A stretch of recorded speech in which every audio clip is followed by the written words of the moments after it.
నమస్కారం, మీరు చూస్తున్నారు 99 టీవీ. ఈరోజు మనతో స్టూడియోలో ఉన్నారు ఫణికుమార్ స్వామి గారు.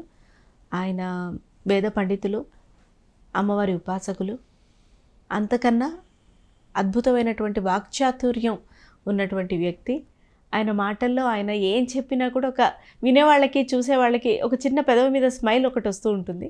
చాలా చాలా చాలా చాలా నాలెడ్జ్ ఉన్న వ్యక్తి. బట్ నాకేం తెలియదని చెప్తూ ఉంటారు. యూట్యూబ్లో ఆయన చేసినటువంటి అంటే మన కోసం ఆయన ఇచ్చేటటువంటి ఇన్ఫర్మేషన్కి సంబంధించి వైరల్ అయినటువంటి వీడియోలు ఉన్నాయి, షార్ట్స్ ఉన్నాయి. నేను అవి చూసే ఆయనని ఒక సోషల్ మీడియా ప్లాట్ఫామ్లో కాంటాక్ట్ అవ్వడం జరిగింది. నా లక్ బాగుండి ఆయన స్పందించడం జరిగింది. ఇలా కూర్చున్నాం. స్వామి, థ్యాంక్ యూ. నేను చాలా థ్యాంక్స్ చెప్పాలి. మీరు టైం తీసుకుని ఇక్కడ ఈ ప్లాట్ఫామ్కి వచ్చి నాతో మాట్లాడటానికి మీరు టైం. సంతోషం. నమస్తే. నమస్తే స్వామి. నాకు మిమ్మల్ని చూడగానే ఇట్లా ప్రశ్నల వర్షం ఉంది. బట్ ఫస్ట్ ఏంటంటే ఈ డిస్టర్బింగ్గా ఉంది సొసైటీ చుట్టూ. మరి ఎందుకుందో నాకే ఉందా, అందరికీ అలాగే ఉంటుందా నాకు తెలియదు. ఇట్లా యూట్యూబ్ ఓపెన్ చేస్తే, సోషల్ మీడియా ఓపెన్ చేస్తే భార్యని భర్త చంపేసింది, భర్తను భార్యను చంపేశారు, ప్రియుడితో ఉండడం కోసం పిల్లల్ని చంపేసింది. ఈ చంపేయడాలు, కక్ష తీరా చంపడం అంటారు చూడండి, ఆ విధంగా హతమార్చడాలు. అంటే అక్కడ హింస కన్నా హింసించిన విధానం ఎక్కువ బాధ పెడుతుంది. ఎందుకు ఇంత హింస? ఏంటి? ధర్మం ధర్మం ధర్మం ధర్మం అని మనం మాట్లాడతాము. అసలు ధర్మం ఉందా? ఉంటే ధర్మం అంటే ఏంటి? ఎందుకు ఇంత హింసాత్మక ధోరణి ప్రతి ఒక్కరిలో పెరిగిపోతుంది? అసలు అనిపించడం కూడా తప్పే కదా, కానీ చాలాసార్లు అనిపిస్తుంది ఏదైతే అదైంది అని. ఎందుకు అలాగా? అసలు ధర్మం అంటే ఏంటి అని తెలుసుకోవాలనుకున్నప్పుడు పరమేశ్వరుడి ఆజ్ఞకు పేరు ధర్మం. పాము దాని గుడ్లు అది తినేయాలి, పక్షి తన గుడ్లు చక్కగా పొదిగి పిల్లల్ని చేయాలి. మానవుడు అయోమయంగాడు, వాడి సంగతి తర్వాత వద్దాం. సరే, ఈశ్వరుని ఆజ్ఞ పేరు ధర్మము. అంటే మనందరికీ తెలిసిన మాట ఏం గుర్తొస్తుంది? శివుడు ఆజ్ఞ లేనిదే చీమైనా కుట్టదు అని మనకందరికీ తెలుస్తుంది. అయితే శివుడు ఆజ్ఞ ఏంటి అని అంటే అనంతం దగ్గర నుంచి చూడాలి మనం. గ్రహములు, నక్షత్రాలు, భూమి ఇవన్నీ కూడా వాటి కక్ష్యలలో ఒకదాంతో మరొకటి విభేదించకుండా, ఒకదాంతో ఒకటి ఆకర్షణకి లోనవ్వకుండా, వికర్షణ చెందకుండా వాటి కక్షల్లో అవి ఒక కాల నియమానికి కట్టుబడి ప్రవర్తిస్తున్నాయి. అందుచేత మనకి సూర్యోదయం, సూర్యాస్తమయం, ఋతువులు ఇవన్నీ ఏర్పడుతున్నాయి. కాలం కదా, ఇవన్నీ ఒకదాంతో ఒకటి విభేదించకుండా ఉంటున్నాయి. ఇది అనంతంలో. మనకి పంచాంగంలో సూర్యోదయం 4:40 అని రాశారనుకోండి, 4:40కి సూర్యోదయం చూస్తున్నాం అంటే వాటి నియమం ప్రకారం అవి నడుస్తున్నాయి. అలాగే జీవజాలం, జంతుజాలం దగ్గరికి వచ్చేసరికి అవి కూడా ఒకదాంతో ఒకటి విభేదించకుండా, ఒకదాంతో ఒకటి ఆకర్షణకు లోనవ్వకుండా, వికర్షణకు లోనవ్వకుండా సమానంగా ఒక కాలానికి, నియమానికి కట్టుబడి జంతువులన్నీ కూడా జీవిస్తున్నాయి. ఇక మానవుడి దగ్గరికి వచ్చేటప్పటికి శరీరానికి సహజమైన ధర్మాలు ఉంటాయి. ఏంటి? ఆహారం, నిద్ర, భయము, శరీర సుఖాలు. ఇవి శరీరానికి సహజంగా ఉండే ధర్మాలు. వాటితో నువ్వేం చేస్తావనే తర్వాత సంగతి. ముందు ఇవి సహజమైనవి. ఏవి? ఆహారం, నిద్ర, భయ, మైథునం. అంటే శరీర సుఖాలు. భయం కూడా సామాన్యంగా జంతువులకి భయం ఉంది, మనకి ఉంటుంది. ఇవన్నీ సహజంగా మానవుడికి ఉండే ధర్మంలో ఉండాల్సినటువంటి శరీర ధర్మాలు. అందరికీ నిద్ర వస్తుంది, అందరికీ ఆకలిస్తుంది, అందరికీ భయం వేస్తుంది. ఆనందం చెప్పాల, ఇందులో సుఖం చెప్పాల. అంటే ఎవరిది వాడికి ఉంటుంది, అది వేరే విషయం. సరే, భయం ఉంటుంది. శరీర సుఖాలు అందరికీ సమానమే. ఇవి మానవుడి శరీరానికి సంబంధించినవి. ఇవన్నీ కూడా ఒక నియమ ప్రకారం పనిచేయడం, అది పరమేశ్వరుడు ఆజ్ఞ అనుకుంటే ఆ ఆజ్ఞకు పేరు ధర్మము. ఇక్కడ పరమేశ్వరుడు అనొచ్చు, అమ్మవారు అనొచ్చు, విష్ణుమూర్తి అనొచ్చు, మళ్ళీ ఏ దేవుడు అని అనక్కర్లా. పరమేశ్వరుడు అంటే మీరు ఏ దేవతనైనా తీసుకోవచ్చు. ఆ పరమేశ్వరుడి ఆజ్ఞకు పేరు ధర్మము. ఆ ఆజ్ఞ మీరి చీమ కొట్టకూడదు, కొట్టదు కాదు, కొట్టకూడదు, అంతే. దీన్ని ధర్మము అంటారు. ఒక జీవి పుట్టినప్పటి నుంచి ఏబిసిడీలు ఎలాగైతే మనం మనుషులను నేర్చుకుంటున్నాము, ఎందుకంటే వేరే జంతు జీవజాలాలు పాపం స్కూల్కి వెళ్ళి ఇది ధర్మం, ఇది అధర్మం అని తెలుసుకోలేవు. కాబట్టి మనిషి కనీసం విచక్షణ ఉంది కాబట్టి ఏబిసిడీలు ఎలాగైతే నేర్చుకుంటున్నామో, మనుష్య ధర్మం అంటే ఏంటి, కుటుంబ ధర్మం అంటే ఏంటి, స్త్రీ ధర్మం ఏంటి, పురుష ధర్మం ఏంటి, తల్లవ్వాలనుకుంటే మాతృమూర్తి యొక్క ధర్మాలు ఏంటి, తండ్రి యొక్క ధర్మం ఏంటి, ఇవన్నీ తెలుసుకోవాలి అని అంటారు. అంతేనా? చాలా మంచిగా చెప్పారు. విచక్షణ మానవులకు ఉంది అని కదా. అంటున్నారు కదా స్వామి, సరే, లేకుండా అంటున్నాం. చేస్తున్నారు, అంటున్నాము. కనీసం అనుకుందాం పుస్తకాల్లో రాశారు. అనుకుందాం. సరే, ఇప్పుడు దీన్ని మనం తెలివైన వాళ్ళమైతే ధర్మం అంటే పరమేశ్వరుడు ఆజ్ఞ అని తెలుసుకున్నాం కాబట్టి దీని తర్వాత ప్రశ్న ఏం రావాలి, అధర్మంగా వర్తించడం అంటే ఏంటి అనేది తెలియాలి అవును. కదా. అప్పుడు మీకు వెనకాల వచ్చేవన్నీ వరుసగా వస్తాయి. ఏవి, మీరు చెప్పిన కుటుంబ ధర్మాలు అవ్వచ్చు, ఇంకోటి అవ్వచ్చు ఏమైనా. ఇప్పుడు ధర్మాన్ని మీరు ప్రవర్తించడం అంటే ఏంటి అన్న ప్రశ్న వచ్చినప్పుడు ఎవరికి జ్ఞానం ఉంది, మీరు ఇందాక విచక్షణ అన్నారే, అది లైన్లోకి వస్తుంది. ఇప్పుడు ఎవరికి ఇందులో జ్ఞానం, జంతువుల్లో చెప్పండి. ఎవరికి ఉంటుందండి జంతువుల్లో జ్ఞానం? మనం కూడా జంతువులమే, అందరూ జంతువులే అనుకుంటే ఎవరికి జ్ఞానం ఉంది? మనిషి అనే జంతువుకి. మనిషికి జ్ఞానం ఉంది అని మన భ్రమ. జంతువులకు కూడా సమానమైన జ్ఞానం ఉంది. జ్ఞానమస్తి సమస్తేషాం జంతోర్విషయ గోచరే అని సప్తశతిలో చదువుతున్నాం. జంతువుల విషయంలో చూడు, అవి కూడా సమానమైన జ్ఞానంతో ప్రవర్తిస్తున్నాయి. ఓకే. మహర్షి చెప్పాడు ఎవరికి, సుమేధ అనే రాజుగారికి, సుమేధ అనే మహర్షి సురథుడు అనే రాజుగారికి, అలాగే సమాధి అనే వైశ్యుడికి చెప్పాడనమాట. మేము మమత్వంతో జ్ఞానం ఉన్నప్పటికీ మోహాంధకారంలో పడి కొట్టుకుంటున్నాము. అయితే జ్ఞానం ఉండి కూడా మేము ఇలా బాధపడడానికి కారణం ఏంటి అని అడిగినప్పుడు ఆ సుమేధ అనే మహర్షి చెప్తాడు, ఎవరికి జ్ఞానం ఉంది అనుకుంటున్నావు, పశుపక్షాదులకు కూడా జ్ఞానం ఉంది, అవి కూడా జ్ఞానంతో ప్రవర్తిస్తున్నాయి. అయితే ఎటువంటి జ్ఞానం ఉంది, పరమేశ్వరుడి ఆజ్ఞను మేరకుండా ఉండే జ్ఞానం పశుపక్షాదులకు ఉంది. అర్థమైందా మీకు?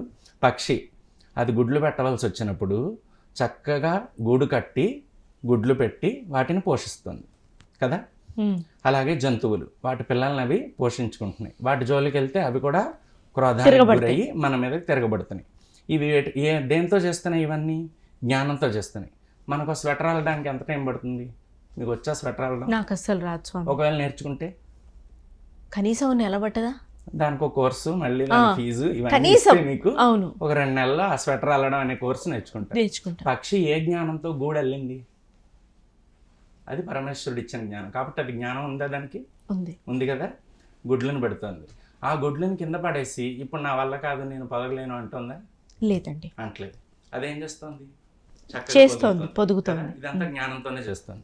అలాగే పాములు వాటి గుడ్లను అవే తినేస్తున్నాయి. ఎందుకు?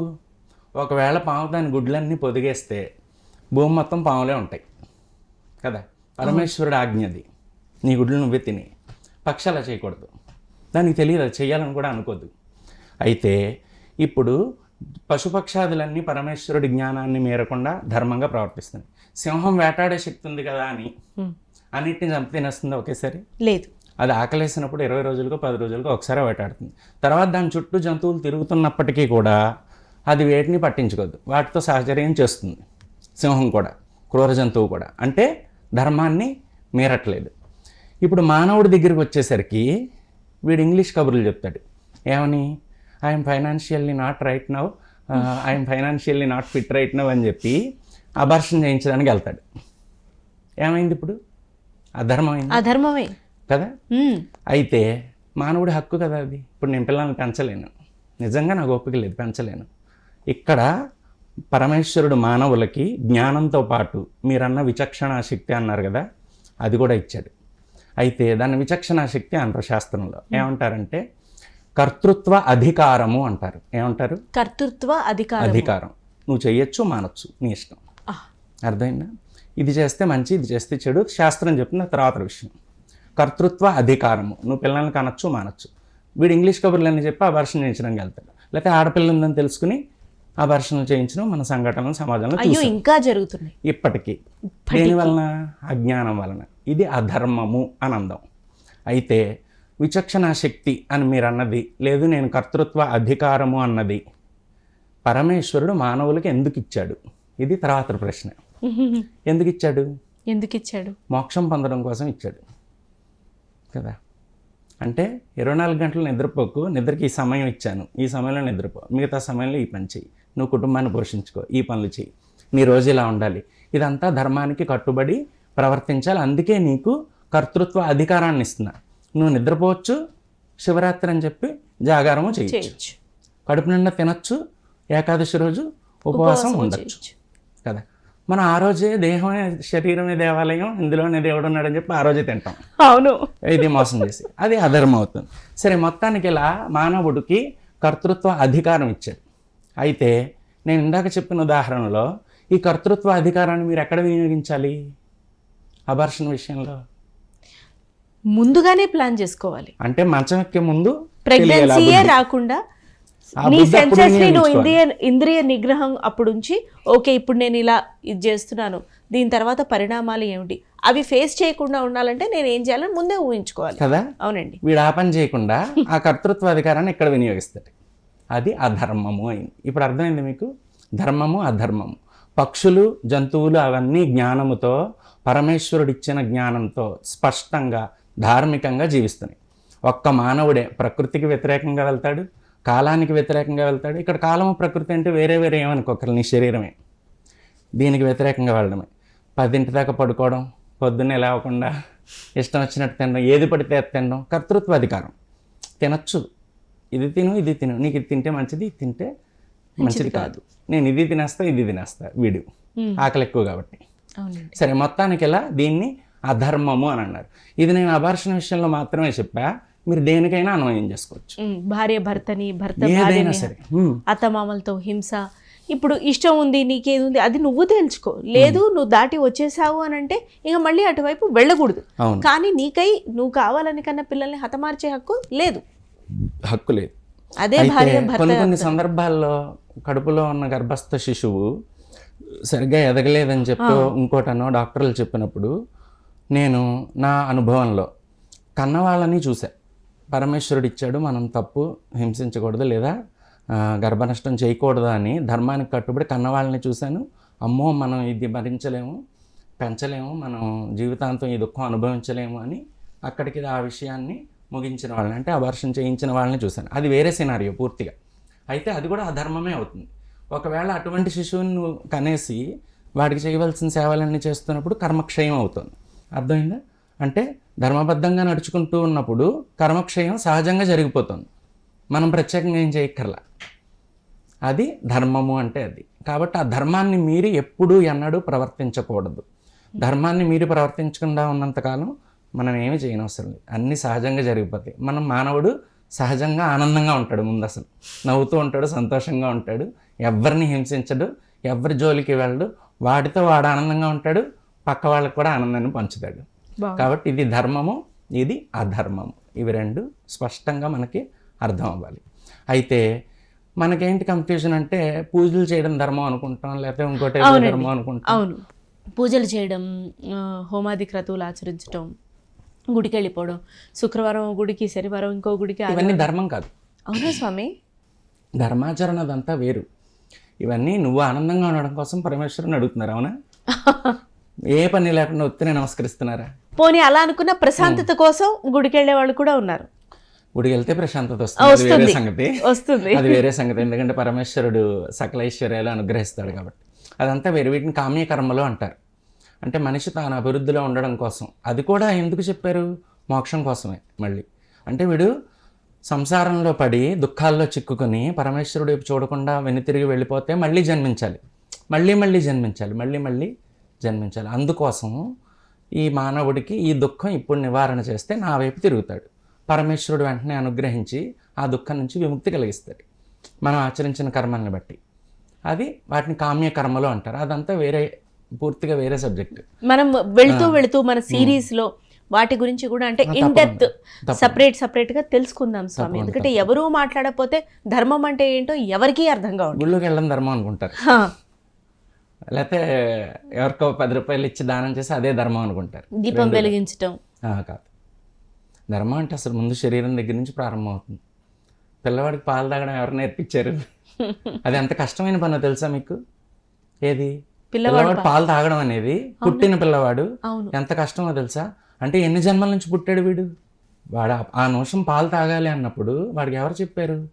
ఆ తల్లి స్తన్యం నోట్లో పెట్టుకోగానే పీల్చాలి, నోటికి సరిపడినన్ని పాలు నోట్లో పట్టాలి, ఈలోపు శ్వాస ఆపాలి, ఇవి మింగి మళ్ళీ పీల్చుకుని తాగాలి. గ్లాసు నీళ్ళు ఇస్తే ఎత్తిపోస్తుంది తాగమంటే మీద పంపేసుకుంటాం కదా మనం. ఆ పిల్లోడికి అది ఎవరు నేర్పారు అంటే వాడు ఎన్ని జన్మల నుంచి అది అనుభవంలో ఉన్న జ్ఞానం వాడికి. కాబట్టి మానవుడు జ్ఞానంతో పుడతాడు. వేల జన్మల నుంచి మనందరం పుడుతున్నాం చేస్తున్నాం దాని వైపు వెళ్ళకుండా అదేంటి ఏంటో కూడా తెలియకుండా పుడుతున్నాం పోతున్నాం. అవును. కానీ స్పృహతో ఉన్నప్పుడు మనం కొద్ది కాకపోతే కొద్దిగైనా మనం సాధన చేసినప్పుడు కొంత కాకపోతే కొంత అయినా మనం ముందుకు వెళ్తూ ఉంటాం. ఆ ప్రయత్నంలో ఉండాలి. కనీసం మనం ఎలాగూ పూర్ణధర్మాన్ని ఆచరించలేమని మనకు స్పష్టంగా తెలుసు. ఇది కలియుగం అది ఇదని ఈ బోడి మాటలు కూడా మనమే చెప్తాం. కానీ ఎంతైనా మన ప్రయత్నం మానవ ప్రయత్నం చేయాలి ధార్మికంగా జీవించడం కోసం. ఏమి ధార్మికంగా జీవించడం అంటే ఏదో యజ్ఞాలు తపస్సులు గొప్ప గొప్ప దానాలు ఏం చేయక్కర్లా. అర్ధార్థీయాని కష్టాన్ని మూఢోయం సహతే జనః అంటే డబ్బు సంపాదించాలి, విషయ సుఖాలు అనుభవించాలి అని మానవుడు కష్టాలు పడుతూ ఉంటాడు. దేంతో? మూఢమైనటువంటి బుద్ధితో. మోక్షార్థి శతాంశేనాపి అంటే 100వ వంతు, దీనికోసం పడిన కష్టాల్లో 100వ వంతు శతాంశేనాపి మోక్షార్థి తానిచేన్ మోక్షమాప్నుయాత్ అని చెప్తున్నారు. అర్థమైందా మీకు?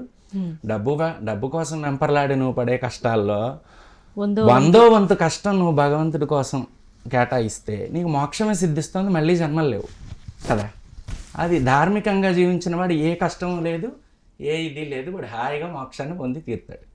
అది ఇక్కడ నేను మీరు ఇందాక మాట్లాడిన దాంట్లో ఒకటి అడుగుతాను స్వామి. ఒకటి, ఈ జంతు జీవజాలాలు ధర్మానుసారమే ప్రవర్తిస్తున్నాయి, సరే. కానీ మరి ఇప్పుడు చూస్తున్నాం మనం ఈ వీధి కుక్కలు, లేకపోతే తిరుమల వెళ్ళే మార్గంలోనే పులి ఒక బిడ్డని తీసుకెళ్ళిపోయి ఆహారం కింద తినేయటం, లేకపోతే ఈ వీధి కుక్కల ఆహారం కోసం చిన్న చిన్న పిల్లలు పెద్దవాళ్ళు ఎవరి మీదో అటాక్ చేసేయటం, మన దాన్ని మనం వెళ్తుంటే ఆల్ ఆఫ్ అ సడన్ ఒక 5-10 మా టెరిటరీలోకి నువ్వు వస్తావా అన్న చందంగా అటాక్ చేయడం, ఇది ఎందుకు జరుగుతుంది స్వామి ఇంత? అవి వాటికి సహజ లక్షణం, అది పక్కన పెట్టండి. సరే, వాటి సహజ లక్షణం, వాటి ధర్మం అది. వాటికి ప్రత్యవాయ దోషం లేదు. ప్రత్యవాయ దోషం అంటే కుక్క మానవుడిని కరిచినప్పుడు ఈ కరిచిన పాపం దానికి ఏం లేదు. మీకు అర్థమైందా? అర్థమైంది. అది జంతువులకి ఇచ్చిన అమెండ్మెంట్, అందుకనే జంతువులు ధర్మంగా ఉంటాయి. అది వేరే విషయం. నేను జన్మలు వేల జన్మలు మానవుడు పుట్టి చేస్తున్నాడు అని చెప్పాను కదా. వీడు పుట్టే ప్రతి జన్మలో వీడికి వచ్చే పన్ను నొప్పి దగ్గర నుంచి కంఠాపరేషన్ దగ్గర నుంచి ప్రతి విషయము కూడా కర్మానుగుణంగా కాలంలో ఏర్పడిపోయి ఉంటాయి. అంటే పూర్వజన్మలో మనం చేసిన కర్మల్ని బట్టి. అంతేనా? పూర్వజన్మలో మనం కర్మలు చేశాం కాబట్టి, పుణ్యకర్మలు పాపకర్మలు రెండూ చేశాం కాబట్టి, ఆ రెండిట్లో పాపకర్మల యొక్క ఫలాలైనటువంటి దారిద్ర్యం, దుఃఖం, భయం ఇవి అనుభవించడానికి, పుణ్యకర్మల యొక్క ఫలాలైనటువంటి ఆనందము, సుఖము, సంతోషము, ఐశ్వర్యము, కీర్తి ప్రతిష్టలు రెండూ అనుభవించడానికి వచ్చాం కదా. కానీ మానవుడు తను ఆనందంగా అనుభవించేవి, సంపదలు ఇవన్నీ చూడకుండా ఈ కొద్దో గొప్ప దుఃఖం వస్తే దాన్ని చూసి దాని గురించే భయపడి ఏడుస్తూ ఉంటాడు. ఇది పక్కన పెడితే నువ్వేమనుభవించాలి అనే విషయం అంతా నీ కర్మల్ని బట్టి ఇక్కడ ముందే సిద్ధపడిపోయి ఉంటాయి. అవి గర్భస్థ శిశువుగా ఉన్నప్పుడే సిద్ధపడిపోయి ఉంటాయి. అందులో మనకేమీ సందేహం అక్కర్లేదు. కాబట్టి వాటి ప్రకారం ఇవన్నీ జరుగుతాయి. మనం జాగ్రత్తగా ఉండాల్సిన కర్తృత్వ బాధ్యత. పిల్లల్ని ఇంకలా కింద వదిలేసి ఉండకూడదు తల్లి, కనిపెట్టుకుని ఉండాలి మనం. సరే, ఆడుకుంటూ ఉంటే దెబ్బలు తగిలితే ఇంకోటి అవుతాయి బాధపడతాం, అది వేరే విషయం. ప్రతి దానికి భయపడని అవసరం లేదు. లార్జ్ స్కేల్లో చూస్తే కనుక ఎంత జన్మజన్మల పరంపరల్లో ఇవి అసలు పెద్ద పెద్ద విషయాలు కాదు అని అనుకోవాలి. చాలా చిన్న దుఃఖము అని. చూడండి, ఎక్కడన్నా పెద్ద యాక్సిడెంట్ అయిపోయి ప్రాణంతో ఉన్నప్పుడు పోన్లే భగవంతుడి దయ వల్ల ప్రాణం మిగిలింది, ఏవో దెబ్బలతో పోయింది అని మనం ఊరడించుకుంటాం, మనం సర్ది చెప్పుకుంటాం. ఎందుకని? తీవ్రమైన విపత్తు జరగలేదు కాబట్టి ఇటువంటి చిన్న చిన్నవన్నీ వాటికి సహజ లక్షణం. మనం వాటి నుంచి జాగ్రత్తగా ఉండవలసింది. ఎందుకంటే మనం అవి ఉండాల్సిన చోట్లోకి మనం వచ్చాం కాబట్టి, అవి ఎక్కడికి వెళ్ళలేవు కాబట్టి అవి మనకు అరుస్తాయి, ఏదో చేస్తాయి. సరే, అది వేరే గొడవ. అంటే పొలాలన్నీ తీసేసి ఇల్లు కడుతున్నాం, అక్కడ ఉండే పాములన్నీ ఇళ్ళలో తిరుగుతాయి. మరి దాన్ని చూసి భయపడకూడదు, కాటేసింది అనకూడదు. అది దానికి సహజ ధర్మం. అలా ఈ విషయం నాకు పెద్ద ఆయన చెప్పారు. పెద్ద పొలంలో ఒక 5 ఎకరాల పొలంలో పెద్ద ఇల్లు కట్టుకుని మొత్తం ఇంకా ఆ ఇంట్లోనే అన్ని కూరగాయలు అవి ఉండేలాగా ఆయన చెప్పారు నాకు. పాము వస్తే ఏం అనకరా దాన్ని, అదే పోతుందని అన్నారు. చాలా పెద్దది కదండి అన్న. అది ఉండే చోటుకి మనం వచ్చాం కదండి, దాన్ని ఇక్కడ నుంచి పంపించలేము, అదే వెళ్తుంది ఎటో ఒకటి అని ఆయన చెప్పండి. అంటే అవి వాటంతటా అవి వెళ్ళిపోయేదాకా వేచి చూడడం తప్పితే చేసేది జంతు ధర్మం. మనం వాటికి దూరంగా ఉండవలసింది. మీరు తిరుమల తిరుపతిలో చెప్పిన దాని గురించి చూస్తే కనుక అది కూడా ఒక కర్మ ఫలం అనే అనుకోవాలి న్యాయంగా.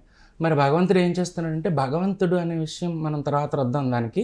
అసలు అది టూ మచ్ లార్జ్ స్కేల్ అవును మనం అవును దాన్ని అర్థం స్వామి. ఇప్పుడు చేసుకోవాలి. జస్ట్ ఇంట్రొడక్షన్ ఇద్దాం ఫస్ట్. ఏంటంటే ఇవి చాలా చిన్న చిన్న విషయాలు అని అనడానికి లేదు. ఎందుకంటే మనకు ఆ సంఘటన యొక్క తీవ్రత మనకి స్పష్టంగా కళ్ళ ముందు కనిపించినప్పుడు అది జరిగిన తీరుని బట్టి మనకి ఇంకా భయం వేస్తుంది, ఇంకా చాలా ఎక్కువ బాధపడతాం. కానీ కర్మ ఫలాలు దగ్గరికి వచ్చేసరికి అది మనం పెద్దగా దాన్ని వివరణాత్మకంగా చూడవలసిన అవసరం లేదు. ఈ పిల్లకి ఎందుకు అవ్వాలి, ఇదే ఎందుకు జరిగింది, ఈ పిల్ల పుట్టినప్పుడే ఆ జంతువు పుట్టుంటుంది, అది ఈ దారి తర్వాత ఈ అమ్మాయి ఎక్కడికి వెళ్తుంది అది అడిగారు ఎవరన్నా?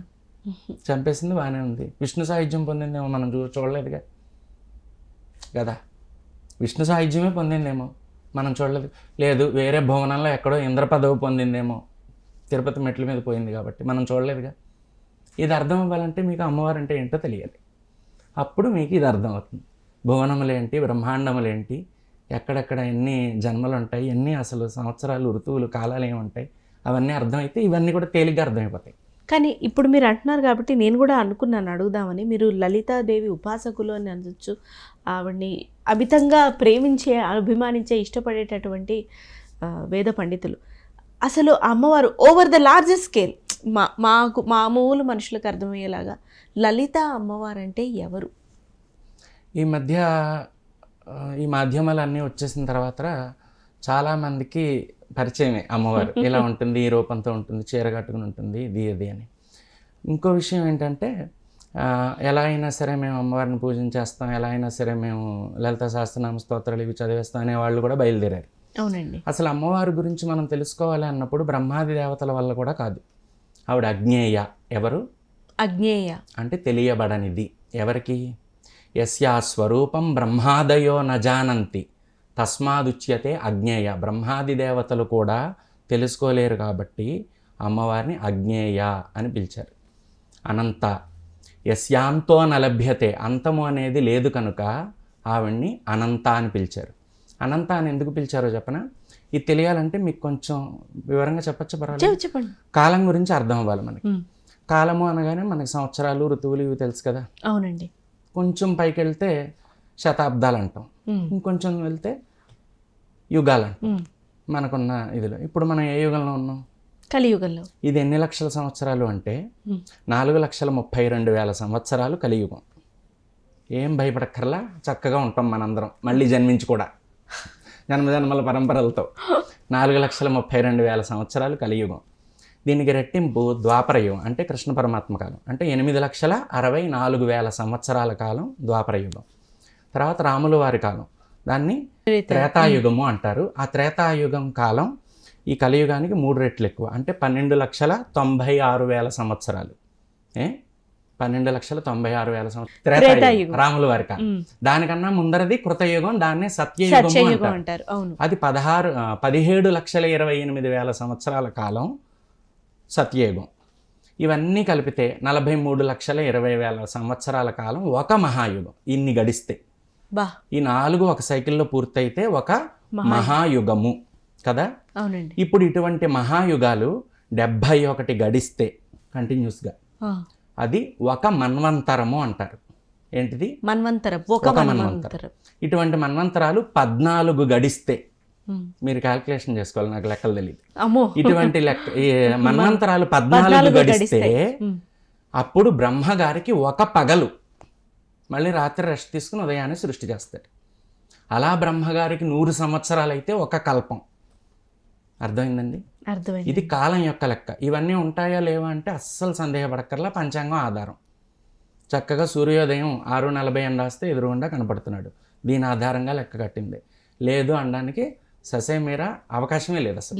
ఎందుకంటే రాత్రి పగలు ఋతువులు ప్రత్యక్షంగా చూస్తున్నాం మన కళ్ళతో. దీన్ని పూర్తిగా లెక్క కట్టి మనకు మహర్షులు అందించిన లెక్క ఇది. ఇప్పుడు ఒక కల్పన లెక్క మీకు అర్థమైంది కదా. ఇదంతా నేను ఎక్కడ కూర్చుని లెక్క కట్టా? భూమి అనే బుడ్డి బంతిలో కూర్చుని ఈ చిన్ని గోళంలో నాకున్న పరిజ్ఞానంతో, మహర్షులు ఇచ్చిన విజ్ఞానంతో లెక్క కట్టి చెప్తే దీన్ని ఒక భువనము అనుకుందాం. అంతే కదా, ఒక భువనం. సూర్యుడు చంద్రుడు ఉన్న 9 గ్రహాలు ఉన్న ఒక భువనం కదా. ఇప్పుడు నేను లలితా సహస్రం అన్నారు కాబట్టి, లలిత అమ్మవారు ఎవరు అని అడిగారు కాబట్టి లలితా సహస్రం నుంచే ఒక నామం చెప్తా. ఇప్పుడు ఇదంతా నేను ఒక చిన్న భూగోళం మీద కూర్చొని లెక్క కడితే అనంతకోటి బ్రహ్మాండ జనన్యై నమః, ఇది ఆవిడ నామం. అనంత కోటి బ్రహ్మాండ జననై నమః. జనన్యై నమః. ఇటువంటి జనన్యై నమః. జనన్యై నమః. ఇటువంటి బ్రహ్మాండాలు ఎన్ని ఉన్నాయి? అనంతకోటి. ఇవన్నీ లెక్క జరిగిపోతున్నాయి. పెట్టలేనన్ని. ఇందాక నేను చెప్పిన కాలచక్రం అంతా అయిపోతుంది, వా. అనంతకోటి బ్రహ్మాండాల్లో అయిపోతుంది. ఇప్పుడు ఆ ఇందాక తిరుపతి ఎక్కుతూ చచ్చిపోయిన పిల్ల ఎక్కడ లక్ష్మీదేవి పదవిని పొందిందో, ఎక్కడ ఏ ఇంద్ర పదవి పొందిందో మనం చూడలేం. ఇది అనంతకోటి బ్రహ్మాండాల్లో జరిగిన లెక్క. ఇంకో నామం చెప్తా, అది కూడా దీనికి రిలేటెడే కాబట్టి మీకు స్పష్టంగా అర్థమవుతుంది. అమ్మవారు ఇంత కాల ప్రవాహం, ఇది ఒక భువనము అన్నాం కదా, పోనీ మన భువనం గురించే మాట్లాడదాం. ఈ సూర్యుడు చంద్రుడు ఉన్న ఈ భూమి గురించే మాట్లాడితే అమ్మవారు ఉన్మేష నిమిషోత్పన్న విపన్న భువనావళి అయి నమః. దీపావళి అంటే దీపముల వరుస. అవును, దీప ఆవళి, దీపముల వరుస. భువనావళి అంటే భువనాల యొక్క వరుస. ఇప్పుడు ఇటువంటి భువనాలు, ఇదే భువనాల వరుస ఎన్నవుతాయో తెలియదు. అంటే ఉన్మేష నిమిషోత్పన్న, అమ్మవారు కన్నురెప్ప కాలంలో ఉన్మేష నిమిషోత్పన్న, ఉత్పన్న విపన్న, పుడుతున్నాయి పోతున్నాయి కూడా. ఉన్మేష నిమిషోత్పన్న అంటే అమ్మవారి కన్నురెప్ప కాలంలో, ఉత్పన్న విపన్న భువనావళి అయి నమః. ఈ భువనాలు ఎన్ని గడిచిపోతున్నాయో తెలియదు. ఇప్పుడు ఇంత భువనాల్లో ఆ పిల్ల ఎక్కడ ఇంద్ర పదవి పొందింది, ఎక్కడ కుబేరుడయింది, ఎక్కడ అన్ని సౌఖ్యాలు అనుభవిస్తుంది చెప్పండి. ఇక్కడ ఇంత లెక్కనేనంత మంది జీవులు, మనుషులు, మనుషులు కూడా జీవే సరే, మనిషి అనే జీవి, ఇతరితర జీవులు, ఇవన్నీ కూడా మనం అమ్మవారిని పూజిస్తే మనకంటూ ఆవిడకి టైం ఉంటుందా స్వామి? అదే కదా చెప్పేది. పైగా ఇవన్నీ ఆవిడ ఒక నియమపూర్వకంగా నడిపిస్తుంది, అస్తవ్యస్తంగా కాదు, నియమపూర్వకంగా సర్వ ప్రపంచ ఇండివిజువల్గా. అంటే మీకోసం టైం, నా కోసం టైం, స్పష్టంగా అందుకనే కదా ఆవిడ అమ్మవారు అంది అఖిలాండ కోటి బ్రహ్మాండ నాయకి అంది. అందుకనే కదా, విడివిడిగా చూడదు, మొత్తం అన్నిటినీ కలిపి ఇవన్నీ అస్తవ్యస్తంగా వీటికవి నడపట్ల ఆవిడ. సర్వ ప్రపంచ నిర్మాత్రి అయి నమః. స్పష్టంగా అన్నిటినీ క్రమబద్ధంగా ధర్మబద్ధంగా ఒక సృష్టి నియమానికి కట్టుబడి. సరే, ఇంకో నామంతో మీకు స్పష్టంగా అర్థమైపోతుంది. సవిశ్వ తైజస ప్రాజ్ఞ విరాట్ సూత్రాత్మికాయై నమః. విశ్వం మొత్తంలో నిండిపోయిన తేజస్సుతో, ప్రాజ్ఞ అంటే గొప్ప ప్రజ్ఞతో, సవిశ్వ తైజస ప్రాజ్ఞ విరాట్ సూత్రాత్మిక. మీరు బ్రహ్మాండాల దగ్గర నుంచి మానవులు, ఆ బ్రహ్మ పిపీలికాది పర్యంతం, పిపీలికం అంటే చీమలు, ఇంకా చిన్న ఇన్సెక్ట్ దాకా మొత్తం ఆవిడ స్పష్టంగా నడుపుతుంది. ఇక్కడ ఆవిడ అన్నాను నేను, మీరు విష్ణుమూర్తి అనుకోవచ్చు, శివుడు అనుకోవచ్చు, ఏ దేవతని, గణపతి అనుకోవచ్చు, ఏ దేవతనైనా తీసుకోవచ్చు. స్పష్టంగా ఏ మార్పులు లేకుండా ఒక నియమానికి, కాలానికి బద్ధమై స్పష్టంగా ప్రజ్ఞతో నడుపుతుంది ఆవిడ. ఉత్తినే కాదు, ప్రజ్ఞతో చక్కగా నడుపుతుంది. అయితే మనం పిలిస్తే కూడా పలుకుతుంది ఆవిడ, చక్కగా పిలవాలంతే. అయితే ఇంత భయంకరమైన స్వరూపం, ఇప్పుడు సూర్యుడు చంద్రుడు ఉన్నాడు కాబట్టి రాత్రి పగలు ఉన్నాయి. ఈవిడ సూర్యచంద్రులకు అతీతం కదా, అంతేగా, పైన ఉంది. కాలాతీతం, అతీతము అంటే కాలాతీతం, కాలానికి అతీతమైన స్వరూపం కాబట్టి అటువంటి మహాకాళీ స్వరూపాన్ని, అటువంటి అనంతాన్ని మనం చూడాలనుకున్నప్పుడు, ఆవిడ ముందు మనం నుంచున్నప్పుడు మన గుండె చప్పుడు మాత్రమే మనకు వినపడి రక్త ప్రసారం వేగం పెరిగిపోయి మెదడు పగిలిపోయి చచ్చిపోతాం. కాబట్టి ఆవిడ ఒక స్త్రీ రూపంతో మహర్షులను అనుగ్రహించి దర్శనమిస్తే మహర్షులు ఆవిడ్ని కీర్తించారు. ఏమని? చతుర్భుజే, చెప్పండి, చతుర్భుజే చంద్రకళావతంసే కుచోన్నతే కుంకుమరాగశోణే పుండ్రేక్షు పాశాంకుశ పుష్పబాణహస్తే నమస్తే జగదేకమాత నమస్తే నమో నమః అంటే పుండ్రేక్షు పాశాంకుశ పుష్పబాణహస్తములతో చెరుకు విల్లు, పుష్పబాణములు, పాశాంకుశములు ధరించి చక్కగా స్త్రీ రూపంతో మహర్షులకి దర్శనం ఇచ్చింది. మనం ఆ రూపాన్ని దర్శించి, ఆరాధించి, పూజించి అనుగ్రహించమని వేడుకుంటున్నాం. అవును. కానీ ఆవిడకి ఆ రూపమే ఉందని మనం ఏమి చెప్పలేం, తెలీదు. ఆ అనంతమైన తిరిగి వెళ్ళిన తర్వాత మనం ఊహించలేము, మన ఊహకు అందదు. అవును. అటువంటి స్వరూపం దగ్గరికి వెళ్ళినప్పుడు మనం భయపడి చావకుండా ఆవిడ మనల్ని అనుగ్రహించి కేవలం మన కోసం. అలా అని నన్ను ఆవిడతో పోల్చేసుకోకూడదు. రక్తమయ మాంసమైన శరీరములతో ఆవిడని పోల్చి మానవులకి సహజంగా ఉండే రజోదర్శన దోషాలు ఇవి ఆవిడకి ఆపాదించేసి ఆవిడ కూడా అమ్మే కదా, ఆవిడ కూడా ఆడదే కదా అంటే అమ్మో మహాకాళీ స్వరూపం. ఇక్కడ నేను ఒక క్వశ్చన్ అడుగుతాను స్వామి. ఆవిడ కూడా అమ్మే కదా, ఆవిడ కూడా ఆడదే కదా, ఆవిడకి కూడా నెలసరి వస్తుంది కదా, ఇట్లాంటివన్నీ నియమాలు చెప్తూ పోనీ వస్తుందని అంటా నేను కూడా. వినండి, ఇంతకాలంలో ఎలా లెక్క కడతారు? మేము పీరియడ్స్ మానవులైతే ఉన్నప్పుడు నెల కూడా అంటాం. ఆ నెలసరి ఉన్నప్పుడు కూడా స్త్రీమూర్తులు గుడికి వెళ్ళొచ్చు, చెయ్యొచ్చు, ఆమె పక్కనే కూర్చోవచ్చు, పూజ చేసుకోవచ్చు, ఇవన్నీ కూడా వినిపిస్తున్నాయి. అసలు ఇంతవరకు విననివి ఈ 10 ఏళ్ల నుంచి ఎందుకు వినిపిస్తున్నాయి నాకు కూడా అర్థం కాదు. పొరపాటున కూడా ఆ పని చెయ్యరాదు. ఇంకంతే స్పష్టంగా శాస్త్రం. అంటే ఒక గొప్ప శక్తిని మీరు ఆరాధించాలనుకున్నప్పుడు మీ ఊహకు అందనటువంటి చైతన్య స్వరూపం అసలైన ఇన్నిటికన్నా చెప్పాలంటే సర్వచైతన్య రూపాం తాం ఆద్యాం విద్యాంచ ధీమహి బుద్ధిం యానః ప్రచోదయాత్. సర్వచైతన్య స్వరూపం ఆవిడే చెప్పింది. సర్వం కల్విదమేవాహం, సృష్టిలో నేను తప్ప వేరేదేది లేదు, అన్నీ నేనే అయి ఉన్నా, నేను కానిది అసలు ప్రపంచంలో లేదు. సర్వం కల్విదమేవాహం నాణ్యదస్తి కదాచన. తెలుసుకో, నేను తప్ప ఈ సృష్టిలో వేరే ఏం లేదు, నేనే అన్నిటిలో వర్తిస్తున్నా, నేనే అన్నిటిలో ప్రకాశిస్తున్నా, నేనే అన్నిటిలోనూ ఉన్నా. నేను మాట్లాడుతున్నా వాక్కు లేదా మంత్రం చెప్తున్నా అమ్మవారి స్వరూపం. మీరు నటిస్తున్నారు నటన అమ్మవారి స్వరూపం. ఎవరెవరో ఎడిటింగ్ చేస్తున్నారు ప్రజ్ఞ క్రియేటివిటీ లేదా మీరు ఏమంటారు అంతే కల్పనాశక్తి అమ్మవారి స్వరూపం. పక్క గదిలో ఎవరో వీణ వాయిస్తున్నారు వీణానాదం అమ్మవారి శక్తి. వైద్యుడు వైద్య శక్తి, వాడు వైద్యుడు, వాడు బోడిగాడు, వాడిలో ఉన్న వైద్య శక్తికి మనం నమస్కారం చేస్తున్నాం కదా. అలాగే సూర్యుడిలో వెలుగు, చంద్రుడిలో వెన్నెల, అగ్నిలో దహన శక్తి, వాయువులో చలన శక్తి, ఇవన్నీ అమ్మవారు. అటువంటి అమ్మవారిని మనతో పోల్చేసుకుంటే ఆ మహాపాపాలు చుట్టుకోవా? అవును, నేను 10 ఏళ్ల నుంచి వెళ్తున్నా, నాకేం కావట్లేదు, ఏం కాలేదు, నేను వెళ్తున్నా, నన్ను బాగానే చూసుకుంటుంది, ఇలా అంతా మాట్లాడుతున్నారు. కర్మలు, మళ్ళీ భువనాలు, బ్రహ్మాండాలు, చిటికి వేసినంతలో నువ్వు ఎక్కడ పడతావో ఏమనుభవిస్తావో మనకేమీ తెలియదు. మనకున్న 100 సంవత్సరాల కాలం చాలా పెద్దది. అయ్యి బాబు అమ్ము కొయ్యో మర్రో అని అంటున్నాం మనం. అవునండి, ఏం కాదు, ఇవి నిమిషంలో అయిపోతాయి. నేను జాతకాలు చెప్పేటప్పుడు చాలామందికి ఏమండి భగవంతుడి దయ వల్ల మీకు పూర్ణాయుర్దాయం పట్టింది అంటే అమ్మో అంటున్నారు. స్త్రీ ధర్మం ఏమిటి, పురుష ధర్మం ఏంటి స్వామి? ఇద్దరికి 2 ధర్మాలు ఉండవు, మానవ ధర్మాలు ఇద్దరికి వర్తిస్తాయి. ఇది మొదటిది. అయితే దీని శాస్త్రంలో ఎలా చెప్తారంటే అర్తేతు పురుషం నేహ స్త్రీ గర్భాంధారయత్యుత. పురుషుడు లేనిదే స్త్రీ గర్భం ధరించలేదు కాబట్టి పురుషుడు గొప్పవాడు. ఒప్పుకుంటారా? ఈ స్టేజ్ ఆఫ్ టైంలో నేను ఒప్పుకోకూడదు, కళ్ళు రాలిపోతాయి అనాలి. ఎలా అంటారు స్వామి? అర్తేతు ఒప్పుకోకూడదు, పళ్ళు రాలిపోతాయి అనాలి. మీరు అలా ఎలా కుదురుతుంది? ఇద్దరు మానవులే కదా, ఇద్దరికి సమానమైన ధర్మాలు ఉన్నాయి. చెప్పండి, నేను శ్లోకంలో సగమే చెప్పా, మిగతా సగం కూడా చెప్పాక అప్పుడు సరే చెప్పండి. అర్తేతు పురుషన్నేహ స్త్రీ గర్భాంధారయత్యుత అంటే పురుషుడు లేకుండా స్త్రీ గర్భం ధరించలేకపోతుంది. అర్తు స్త్రియం నా పురుషో రూపం నిర్వర్తతే తథా అంటే పురుషుడు లేనిదే స్త్రీ లేనిదే పురుషుడు తన రూపాన్ని ఎక్కడ ప్రకటించుకుంటున్నాడు? అర్థమైందా? తల్లి గర్భంలోనే కదా, తల్లి గర్భంలోనే కదా పురుషుడు రావాల్సింది. స్త్రీనైనా పురుషుడినైనా కనాల్సింది ఎవరు?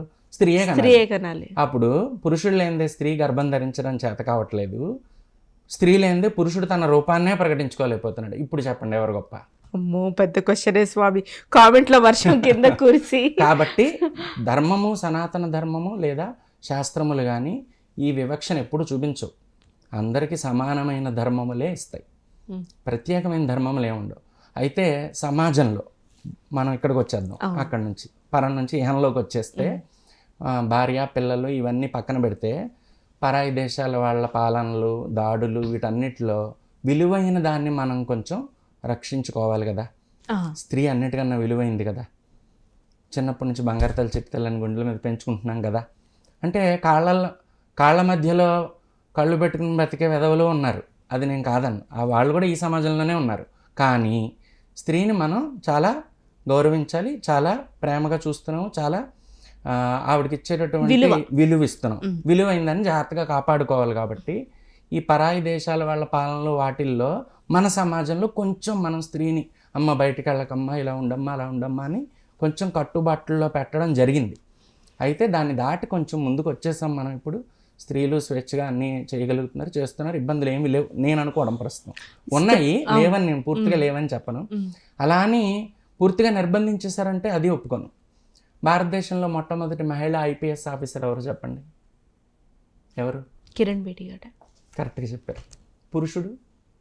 తెలీదు స్వామి. కూడా తెలియదు. ఆయన అడిగితే ఆయనకు కూడా తెలియదు కదా. అవును. మొట్టమొదటి ఐఏఎస్ ఆఫీసర్ ఎవరు? తెలీదు స్వామి, క్షమించారు. అన్నా రాజన్ మల్హోత్రా, అన్నా రాజం మల్హోత్రా, కేరళ ఆవిడ. 1951లో అయింది. మొట్టమొదటి మహిళా ఇంజనీర్ ఎవరు? అయ్యల సోమయాజుల లలిత, మా మేడం గారు.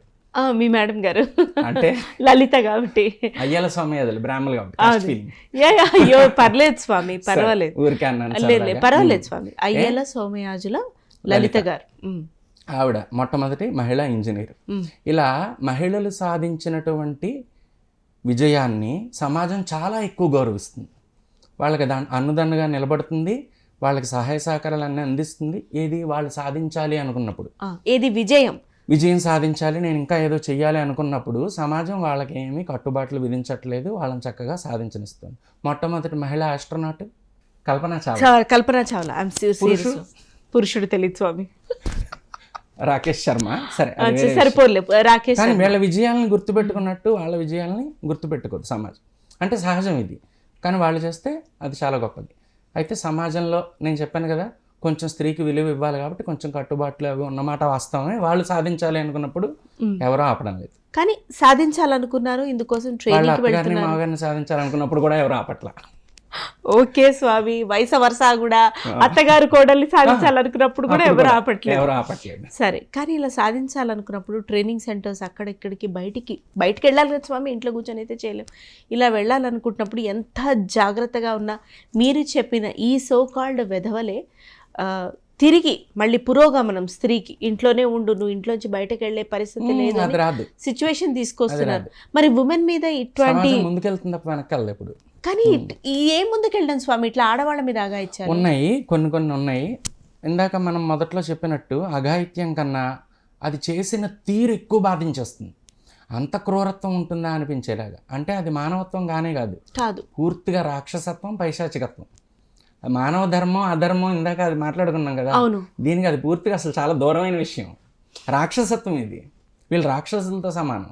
అటువంటి వాళ్ళు ఉన్నారు. అయితే సమాజంలో న్యాయస్థానాలు అవ్వచ్చు, పోలీసు వాళ్ళు అవ్వచ్చు, రక్షణ వ్యవస్థలు ఇవన్నీ కట్టుదిట్టం చేసి ఉంచారు. అవి జరగకుండా చూస్తున్నారు. ఇప్పుడు సీసీటీవీ కెమెరాలు అన్నీ వచ్చి రక్షణగానే ఉంటున్నారని అనుకుందాం. లేకపోతే అంత హాయిగా మాట్లాడుకోవాలి కూర్చొని, మీతో అసలు మాట్లాడలేము అని అలా అనుకోవచ్చు. రక్షణగానే ఉంటుంది. మనం డార్క్ సైడ్ మాత్రమే కాదు, మనం పాజిటివ్ సైడ్ కూడా చూడాలి. బతకాలంటే తప్పదు కదా మరి. ఏదో పాజిటివ్ సైడ్లో చూడాలి.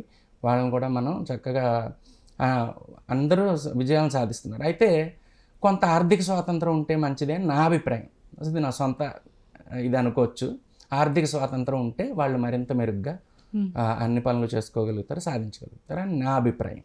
ఇది నా పర్సనల్, పూర్తిగా కింద కామెంట్లో ఆడుకోవద్దు.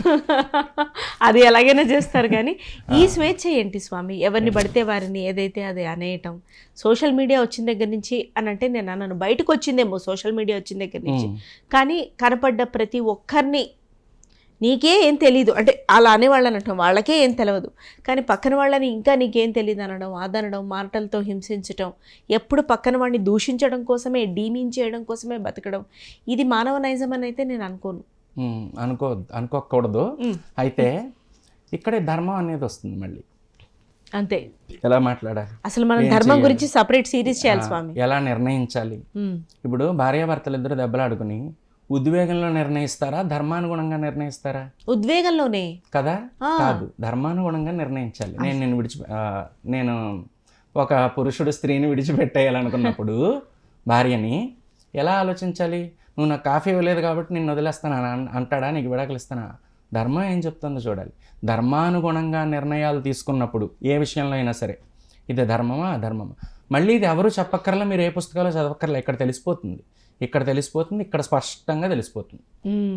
తెలుస్తుంది. తెలియదు అంటే అది మూర్ఖత్వం, ఎదుటి వాళ్ళని మోసం చేయడం. తెలియదు అంటే ఊరికే పోయిందని అనుకుంటారు. స్పష్టంగా నిక్కచ్చిగా ఇక్కడ తెలుస్తుంది. ఇక్కడ అంతరాత్మ అనేది ఒకటి ఉంటుంది, అది చెప్పి తీరుతుంది ఇది తప్పు అని. కానీ వీడు బియాండ్ దాన్ని దాటి వెళ్ళిపోతాడు. తినకూడదు అన్న దాన్ని తినడం ఎంత ఇష్టమో ఇది కూడా అంతే. ఉద్వేగాల్లో నిర్ణయించకుండా ధర్మానుగుణంగా నిర్ణయాలు తీసుకున్నప్పుడు చాలా బాగుంటుంది, సమాజము బాగుంటుంది, మానవుడు వ్యక్తిగతంగా తాను బాగుంటాడు ముందు.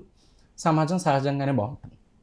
ఉద్వేగపూరిత నిర్ణయాలు తీసుకోవద్దంటారు. ఎమోషన్స్లో నిర్ణయాలు తీసుకోకూడదు ఏదైనా సరే. కానీ అది ఫేస్ చేస్తున్నప్పుడు ఆ గుడ్ బ్యాడ్ పోనీ బాధే అనుభవిస్తున్నప్పుడు ఎమోషన్ రాకుండా ఎలా ఉంటుంది స్వామి? దాని నుంచి బయటకు వచ్చేలా ఆలోచించాలి. దానికోసమే తపస్సు చేయాలి ప్రతిరోజు.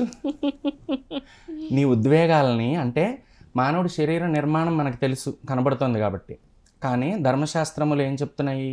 మనస్సు, బుద్ధి, శరీరము, అంతఃకరణము, చిత్తము ఇవన్నీ కూడా ఉన్నాయి ఇందులో. ఇప్పుడు పని సాధించాలంటే మనసులో ఆ పని చేయాలని కోరుకుండాలి. అలాగే అది ఎలా సాధించాలి అనే ఇది ఉండాలి, జ్ఞానం ఉండాలి.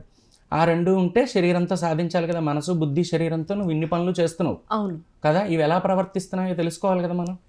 తెలుసుకోవాలి అన్నప్పుడు అలాగే ఇంకా లోపలికి వెళ్తే అంతఃకరణము, చిత్తము ఇవి ప్రశాంతంగా ఉండాలి అన్నప్పుడు నువ్వు ఎంతో కొంత సమాజం నుంచి దూరంగా విడిపోయి ఏదైతే మనం ధర్మము అంటున్నామో, ఏదైతే మనం ఉన్మేష నిమిషోత్పన్న విపన్న భువనావళి అయిన మహా అని అన్నామో, అక్కడ 5 నిమిషాలు కూర్చొని నువ్వు నమస్కారం చేస్తే నీ మనసు, బుద్ధి, చిత్తము ఇంకా ప్రశాంతంగా ఉంటాయి. బుద్ధిలో అమ్మవారు ప్రవేశించి నీకేం చేయాలో ఆవిడే చెప్తుంది. యాదేవి సర్వభూతేషు బుద్ధి రూపేణ సంస్థిత అని చదువుకుంటున్నాం. శక్తి రూపేణ సంస్థిత అని అంటున్నాం. నిద్రారూపేణ, క్షుధారూపేణ. ఇది సరే, ఇది వేరే కూడా తర్వాత లేదండి. ఇవన్నీ మనం ముందు చెప్పాలి. ఎడ్యుకేషనల్ ఇన్స్టిట్యూట్స్లో లేవు, మనం ఎడ్యుకేట్ చేయాలి మీ బోటి వాళ్ళే. అమ్మో, అంతంత పెద్ద బాధ్యతలు మేము కూడా మొయ్యలేము, కానీ ఉన్నారు. సరే, పెద్ద బాధ్యతలు అంటున్నారు కదా. సమాజంలో చాలామంది పూర్వంలా కాదు, ఇప్పుడు హిందూ ధర్మాన్ని కానీ లేదా సనాతనమైన విషయాలను కానీ ఎవరైనా విమర్శించినప్పుడు వాటిని ఖండించడానికి చాలామంది చాలా శ్రమ చేస్తున్నారు, ఉన్నారు. అంటే ధర్మం కాపాడడం కోసం ఎప్పుడు ప్రతి కాలంలోనూ కొంతమంది ముందుకు వస్తారు, ధర్మం అలా నిలబడుతుంది. మన సంభాజీ మహారాజు గారు, ఛత్రపతి శివాజీ గారు, వీళ్ళందరూ చేసిన పని అదే. ఉంటాయి సమాజంలో వాళ్ళు ఉంటారు, మనం కూడా మన వంతు ప్రయత్నం. అయితే అన్నిటికన్నా ముందు మానవుడు తాను ధర్మంగా బతకడం వలన, ధర్మాన్ని ధరించడం వలన, తాను ధర్మాన్ని ఆచరించడం వలన ధర్మం రక్షింపబడుతుంది. ఇది మెయిన్ నా ఇది. లాలాపాన వివాంగుష్ఠే బాలానాం స్తన్య విభ్రమ. తన వేలు తానే నోట్లో పెట్టుకుని చంటి పిల్లవాడు నోట్లో ఊరే నీళ్ళని తల్లిపాలు అనుకుని భ్రమపడి అవే తాగుతూ ఉంటాడు. వాడు అందుకని నోట్లో వేలు పెట్టుకుంటాడు. నోట్లో నీళ్లు ఊరుతాయి కదా, ఆ నీళ్ళని పాలు అనుకుని భ్రమపడతాడు. అలాగే వీడు ఈ సంసారంలో సుఖాలన్నీ మానవులు శాశ్వతమైన సుఖాలు అని భ్రమపడతారు. భ్రాంతి శరీరణం అన్నారు కదా, ఇదన్నీ భ్రాంతి అనమాట. అయితే నేను ఇక్కడ ఏమో అనుభవించకూడదా, ఇంక అసలు కేవలం ఒకటే లక్ష్యంగా యుద్ధం చేసినట్టు దేవుడి మీద, ధర్మం మీద యుద్ధం చేసి నేను మోక్షాన్ని సాధించాలంటే కాదు. ధర్మ, అర్థ, కామ, మోక్షములు. ధర్మంతో కూడిన అర్థములు అంటే సంపదలు, అర్థంతో కూడిన కామములు అంటే ధర్మంతో సంబంధించినటువంటి, ధర్మానికి విరుద్ధం కానటువంటి కోరికలు అన్నీ తీర్చుకొని మోక్షాన్ని పొందొచ్చు. అందులో సందేహం ఏం పడక్కర్లేదు. ఇవన్నీ అనుభవించవచ్చు, కొనుక్కోవచ్చు. అయితే బంగారం మాత్రమే లక్ష్మీదేవి అంటే మీరు దాని గురించి అడగలేదు కదా. అడిగానండి. ఆ కొండము బంగారం మాత్రమే లక్ష్మీదేవి అంటాం. అక్షయ తృతీయ రోజు లక్ష్మి కాదు, దాని కాంతి లక్ష్మి. హిరణ్యం విష్ణురాఖ్యాతం తస్స వర్ణస్తు వైష్ణవి. అంటే ఈ మెటల్ ఉంది కదా, ఇది బంగారం, ఇది విష్ణువు. హిరణ్యం విష్ణురాఖ్యాతం. దీనికి ఉన్న కాంతి లక్ష్మీదేవి. ఇదే కాంతి దేనికి ఉంటే దాని లక్ష్మి అంటారు. సూర్యుడికి ఉంది కాబట్టి అది అమ్మవారు అని చెప్పాము ఇందాక. సూర్యుడిలో కాంతి. అగ్నికి ఏం లక్షణం ఉంది? అగ్నికి జ్వలించే లక్షణం, దాహన శక్తి, అది లక్ష్మీదేవి. నాకు మంత్రం, మీకు నటన, అలా ఏదన్నా అవ్వచ్చు ఇందాక చెప్పినట్టు.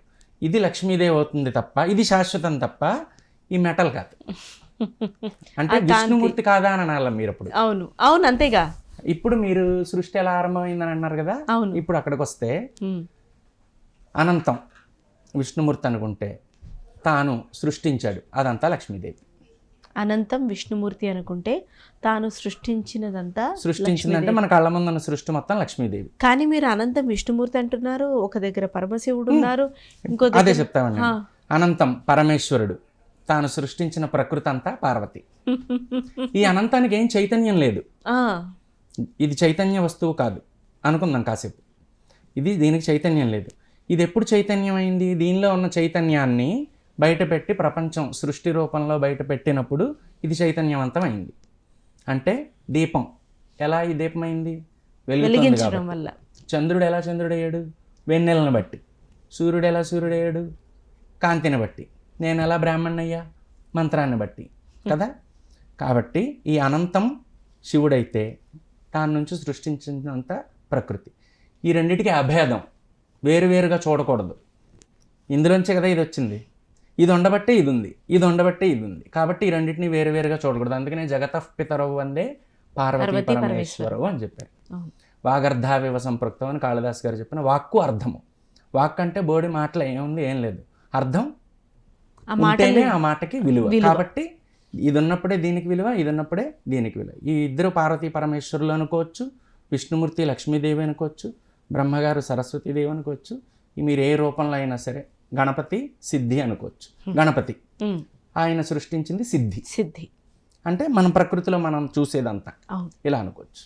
సరే స్వామి, ఇంకా చాలా అడగాలనుంది, కానీ ప్రస్తుతానికి అసలు ఈ కాన్సెప్ట్ని ఆడియన్స్కి ఇంట్రడ్యూస్ చేసేందుకు ఇది నేను తీసుకునే ఇనిషియేటివ్ అనుకోవచ్చు. కానీ హక్కుతో అడుగుతున్నాను అనుకో, అభ్యర్థిస్తున్నాను అనుకోండి, ఏదన్నా అనుకోండి, మీరు మళ్ళీ మళ్ళీ వచ్చి ఇంకా స్పెసిఫిక్గా ఇండివిజువల్గా లలిత ఉపాసకులు కాబట్టి ఆ సహస్రనామం వెళ్ళాలంటే శూన్యం అయిపోతుంది. నిజంగా లేదు స్వామి. అంటే మనం మానవుడు శరీరాన్ని ధరించాడు కాబట్టి మనస్సు, బుద్ధి, శరీరము ఎలా ఆలోచిస్తున్నాము, ఎలా పనులు చేయాలి, విజయాలు ఎలా సాధించాలి, ఇదంతా ఒకటి. ఇదంతా ఇహం. పూర్తిగా పరము అన్నప్పుడు మనం అమ్మవారు, దేవతలు. మళ్ళా ఇహంలో కొన్ని ఉంటాయి, కోరికలు తీర్చుకోవడం కోసం కామ్యకర్మలు అంటారు. నాకేదో ఒంట్లో బాగాలేదు, మృత్యుంజయ ఉపాసన చేస్తాను, లేకపోతే ఇంకోటి ఏదో కావాలి, లక్ష్మీదేవిని ఉపాసన చేస్తాను. ఇలా ఉపాసనా పద్ధతులు ఇవన్నీ వేరు మార్గములు. అన్నిటిని కలిపేసి కలగాలం చేసి వీళ్ళు ఏం చేశారంటే చామంతి పూలు, బంతి పూలు అన్ని కలిపి ఒక బొట్టలో వేస్తారు మా వాళ్ళే. అందుకే కాస్త డివైడ్ చేస్తూ ఇప్పుడు మానవాళి సరిగ్గా బతికేలాగా ఎంతవరకు మీరు ఇలా మాట్లాడి చైతన్యవంతుల్ని చేయగలరో, మానవుడు అనే జీవి అలా చేసే ప్రయత్నం చేయండి. అదొక అభ్యర్థన. కానీ చివరిగా నేను ఒకటి అడుగుదాం అనుకుంటున్నా. ఫస్ట్ అడిగితే మీరు చెప్పరని నాకు తెలుసు. మీకు ఈ వేదం, పౌరోహిత్యం, ఇప్పుడున్న ఈ స్థితి, అసలు చైతన్యం ఎలా కలిగింది ఇందులోకి రావాలని? మీరు ప్రత్యేకంగా ఏం కలగలేదు, కాల ప్రవాహంలో అమ్మవారు లేపే. అంటే ఇందాక నేను అమ్మవారి నామాల గురించి చెప్తూ అజ్ఞేయ, అనంత అని చెప్పాను కదా. తస్య లక్ష్యం నోపలక్ష్యతే ఇది అలక్ష్య, ఇది ఆవిడకొక నామం. యస్యా లక్ష్యం నోపలక్ష్యతే తస్మాదుచ్యతే అలక్ష్య. ఆవిడెవరికి లక్ష్యము కాదు. నేను తపస్సు చేసి సాధిస్తానని కానీ, నేను ఉపాసన చేసి అమ్మవారిని పొందుతానని కానీ, లేదా నేను తీవ్రమైనటువంటి యజ్ఞయాగాది సత్కర్తువులు ఆచరించి దాన ధర్మాలు చేసి అమ్మవారిని పొందుతానడం కానీ భ్రమే. మనం పొందలేం. ఎందుకు? ఆవిడ స్వరూపం ఎటువంటిది? ఉన్మేష నిమిషోత్పన్న విపన్న భువనావళి అయిన మహా. అటువంటి స్వరూపాన్ని నేను పొందగలనా? కానీ నన్ను ఆవిడ పొందగలదు కదా. నన్ను ఆవిడ పొందాలంటే నేనేం చేయాలి? భక్తిగా ఆవిడని అర్చించాలి. మళ్ళీ ఇందాకటివి అన్నీ. ఇది హిమవంతుడితో అమ్మవారు చెప్తుంది. ఎలా అంటే, హిమవంతుడు తపస్సు చేసి పుత్రికగా పొందుతాడు. పొంది నమస్కరించిన తర్వాత ఆవిడ విశ్వరూపాన్ని హిమవంతుడికి చూపిస్తుంది. విశ్వరూపం చూపించిన తర్వాత హిమవంతుడితో ఆవిడ చెప్పిన మొట్టమొదటి మాట ఏంటంటే, నా వేదాధ్యయనైర్యజ్ఞై యోగై దానై తపసేజ్యయా రూపం ద్రష్టుమిదం శక్యా కేవలం మత్కృపాం వినా అని అమ్మవారు చెప్తుంది దేవి భాగవతం.